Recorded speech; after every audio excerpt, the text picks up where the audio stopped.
তার জন্য অনেক দূর যাক, অনেক ভালো করুক এবং তার যে কিউট ছেলে আছে বীর, তার জন্য অনেক অনেক দোয়া এবং আদর। অপুর জন্য সবার জন্য শুভকামনা, সবার জন্য শুভকামনা। অপুদিকে তো আমার খুবই পছন্দ।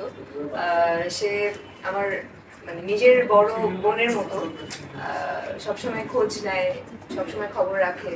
তো তার জন্য শুভকামনা। যদিও তার সিনেমা এবার আসছে না, তার সিনেমা আসলে ভালো হতো। শাকিব খান বাদ যাবে কেন? তার তো শুভকামনা। সবার জন্য শুভকামনা, সব আর্টিস্টদের জন্য শুভকামনা। সবাই ভালো করুক, সবাই ভালো করতে দিক, এটাই। শুধু বীরের জন্য বললেন, আব্রাহামের জন্য কিছু বললেন?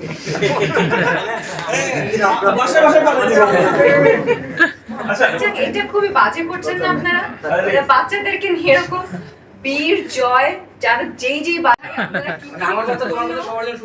শুভকামনা, সবার জন্য শুভকামনা, অনেক অনেক আদর, ভালো থাকবে সবাই।